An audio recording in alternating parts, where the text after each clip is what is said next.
বাবার দেশ পায়ে হেঁটে হেঁটে ঘুরে ঘুরে দেখছেন। প্রতিমধ্যে দেখতে পায় একজন বুড়ি একটা গাঁঠুরি মাথায় উঠায় দুইটা পড়ে যায়, আবার দুইটা মাথায় উঠায় আবার একটা পড়ে যায়। খুব তাড়াহুড়া করে, খুব ব্যস্ত। নবীজি আমার ধারে গিয়ে বলছে, ও বুড়িমা এত ব্যস্ত কেন, কি হয়েছে তোমার? বুড়ি ডেকে বলছে, বাবা ঘুমিয়েছিলে তুমি, খবর কি তুমি পাও নাই? এদেশ মোহাম্মদ জয় করেছে, আমরা মোহাম্মদের দুশ্মন, আমাদেরকে যদি মোহাম্মদ পায় জান্নাত কবর দেবে। তাহলে কোথায় যাচ্ছেন আপনারা? বলে মোহাম্মদের ভয়, এই এলাকা ছেড়ে আমরা পাহাড়ে পালাইতে যাই। নবী আমার বলছে, বুড়িমা আমি কোনো হেল্প করতে পারি কিনা? বলছে, ও বুঝতে পেরেছি, আমি মোহাম্মদের ভয় জড়সড় হয়ে সামনের দিকে হাঁটবো আর তুমি পিছন থেকে গাঁটুরি নিয়ে পালায় যাবে।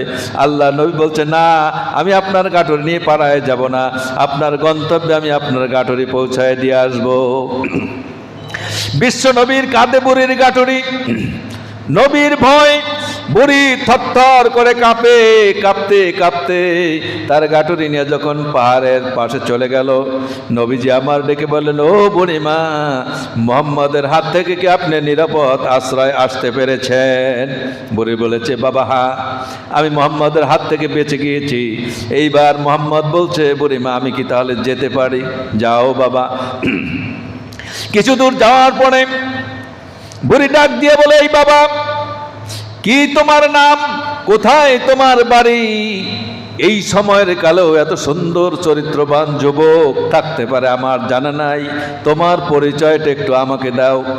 বিশ্বনবী বলে নাই আমি মক্কার প্রেসিডেন্ট। তিনি কি চমৎকার জবাব দিয়েছিলেন বুড়িকে। তিনি বললেন, ও বুড়িমা আপনি কি জানেন যে বিধবা মা আমেনা সূর্যে উটের গোস্ত শুকাইয়া শুকাইয়া যে রোদ্রে যেই মহিলা বিধবা মা আমেনা খাইতো, আমি সেই বিধবা গরিব মা আমেনার সন্তান মোহাম্মদ। সঙ্গে সঙ্গে বুড়ির চিৎকার দিয়ে বলে, মোহাম্মদ আমরা এতদিন ভুল বুঝেছি, আমরা বুঝতে পারি নাই এত সুন্দর মানুষ কখনো মানুষ মারতে পারে না, এত সুন্দর মানুষ কখনো মানুষের উপর অত্যাচার করতে পারে না।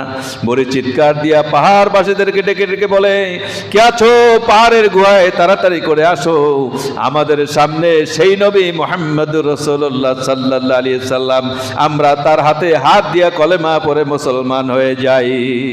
পাহাড় থেকে সকলে যখন আসলো, আল্লাহর নবী তাদেরকে পড়ায় দিল লা ইলাহা